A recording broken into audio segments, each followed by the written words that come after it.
वालदेन जे लाइ दुआ घुरण जो तरीक़ो।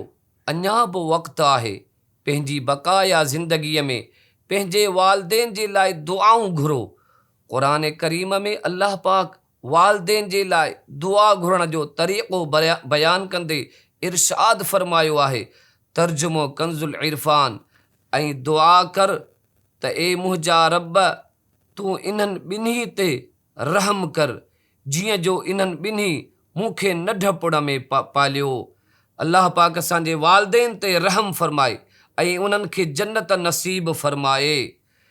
हिन मौक़े ते रुकने शूरा हाजी अब्दुल हबीब अत्तारी मद्दज़िलहुल आली पंहिंजे वालिद माजिद जो ज़िक्र कंदे फ़रमायो, मुंहिंजो वालिद साहब जीअं मूंखे आङुर खां पकड़े हलणु सेखारियो, कुझु ॾींहं बीमार रहिया। जेकॾहिं ईअं चइजे त अल्लाह पाक जे राह में विया हुआ त इहा ॻाल्हि ग़लति न थींदी, छो त हू मस्जिद में नमाज़ पढ़ण लाइ विया हुआ।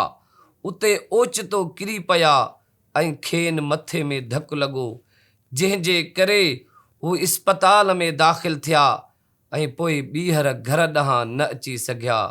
अल्लाह पाक उन्हनि जा दरजात बुलंद फ़रमाए ऐं उन्हनि जे सदक़े असांजी मग़फ़िरत फ़रमाए। वाक़ई वालदेन अज़ीम हस्तियूं आहिनि। अल्लाह पाक असांखे इन्हनि अज़ीम हस्तियुनि जो क़द्र नसीब फ़रमाए। आमीन। सोशल मीडिया सिंधी दावती इस्लामी प्लेटफॉर्म्स के लाइक्स फॉलो शेयर कयो, सब्सक्राइब कयो।